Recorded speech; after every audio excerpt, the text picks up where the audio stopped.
I'm here to introduce you to the What's in a Meter project and our research training programme. The full title of our project is What is in a Meter? Working towards efficient, socially inclusive and environmentally sensitive energy and water infrastructures in the Global South. I'm Dr Tracey Crosbie. I'm a reader in sustainability in the built environment at Teesside University in the School of Computing, Engineering and Digital Technology, and I lead the What's in a Meter project. I've been conducting research for over 20 years and have a wide experience of working in interdisciplinary research and teaching. The map illustrates my current research network. The purpose of this presentation today is to introduce you to who we are and what we are seeking to do in the project, the purpose of our training programme, and also to introduce you to the concept of science and technology studies.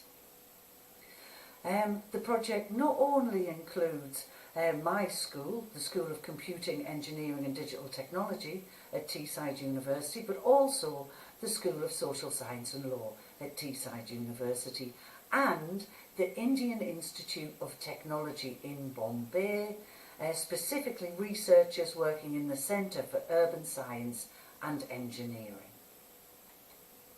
The other participants in the project also include a college at the University of Calcutta, the lovely Professional University in Padua, and the Hope Foundation, Calcutta. Our project is funded by the Urban Infrastructures of Wellbeing programme, managed by the British Academy. This programme supports interdisciplinary research across the social and engineering sciences and the humanities. All of the projects funded under this programme are looking to explore how formal and informal infrastructures interact to affect the well-being of people in cities across the Global South. This funding is part of the Global Challenges Research Fund, a £1.5 billion fund from the UK government that supports cutting-edge research to address the challenges faced by developing countries. So what are we doing?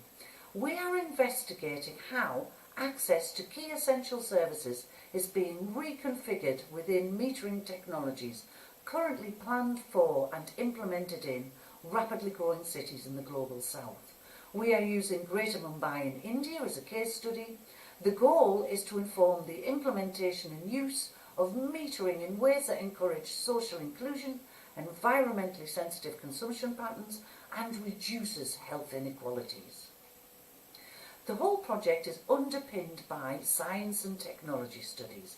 Essentially, science and technology studies are concerned with how organisational, political and cultural factors influence the process of technological development and innovation.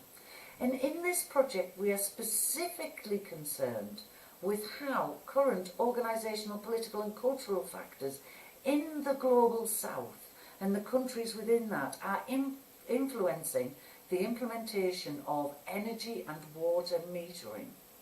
We're very interested also in the way in which new forms of energy and water metering are being implemented and how they impact on people's access to essential services. So why meters? Well, the metering of consumption is essential to the efficient operation and planning of electricity and water networks. Obviously, you need to meter water to know where your losses occur, etc. But metering is often lacking or not fit for purpose in the Global South. This is leading national and international agencies and governments to encourage the introduction of smarter, more comprehensive metering in water and electricity sectors in particular.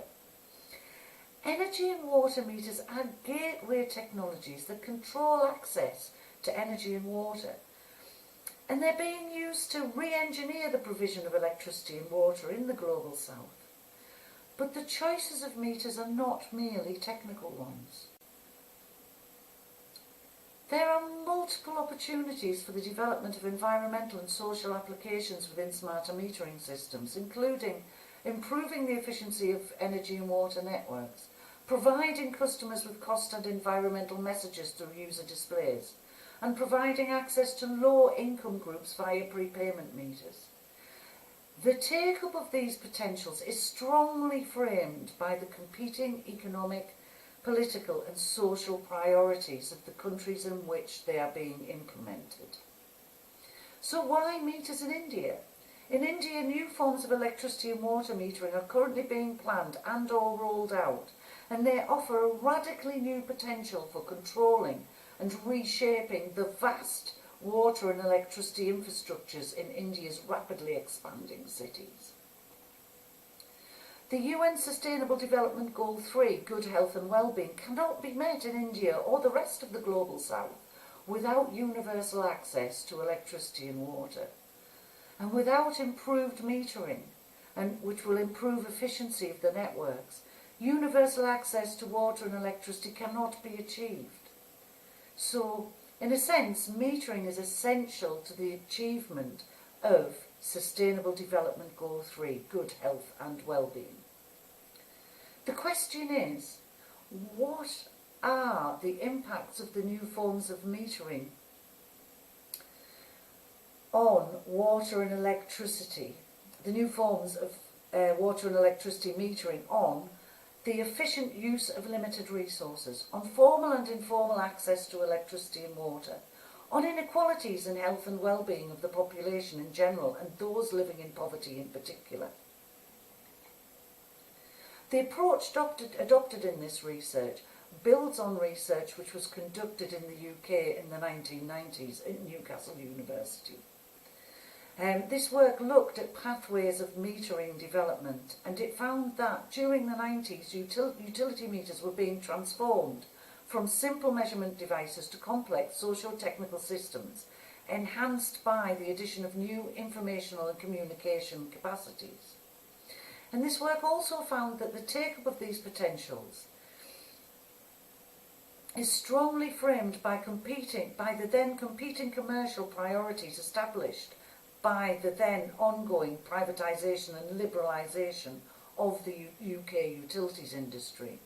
And this work identified 4 distinct metering technical development pathways. And here they are. These different pathways have huge implications for people's access to different services. And they also have different implications for people's engagement with their energy and water companies. And within the context of India, there may be other potential technical development pathways. Which pathways are taken are strongly framed by competing interests. This figure illustrates the competing interests involved in the development of the technological pathways of smart metering in the UK in the 90s.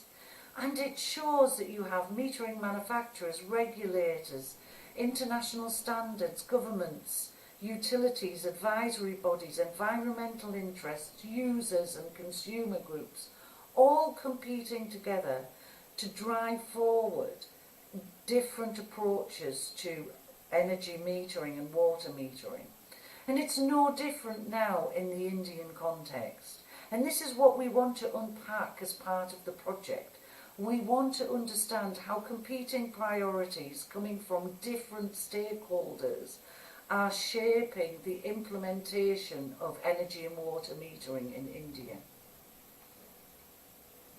The approach taken in our research enables an interdisciplinary perspective in which we can move beyond the idea that metering options are primarily a technical choice, and we can explore the impacts they may have on access to water and electricity provision.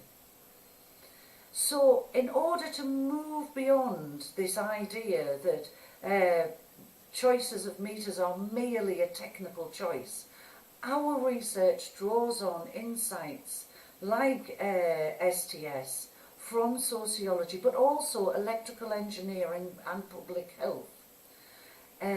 Key to the approach adopted in our research is co-creation and co-production. This will enable our research to be enduring and make sure that it makes a change at the population level. So, to support our approach, we have developed a research training programme for use by the project research team, which we are now sharing with you through this video. As part of our research training programme, Professor Jana Arnab will introduce you to Mumbai, looking at informal settlements, livelihood and livability, and also in a second session have a closer focus on water and electricity infrastructure as it is now in Mumbai. Dr Dana Abiganam will introduce you to qualitative research methods in 2 sessions, the second of which will focus on how to conduct interviews. Gillian Waller will introduce you to qualitative data analysis. She will introduce the concept in a short session. She will then, in a second session, discuss thematic analysis, and in a final session she rounds up by discussing the strengths and advantages of using thematic analysis. Gillian Waller will also introduce you to co-production research and research methods in 2 sessions. Professor Dorothy Newbury-Birch will introduce systematic reviewing in 2 sessions. And Dr Dana Abiganam will return to discuss ethics in qualitative research and safeguarding in 2 sessions. All of these training sessions are now publicly available. And I thank you for watching my introduction to the project, and I hope you have enjoyed it and that you also enjoy our future research findings and our research training programme. Thank you.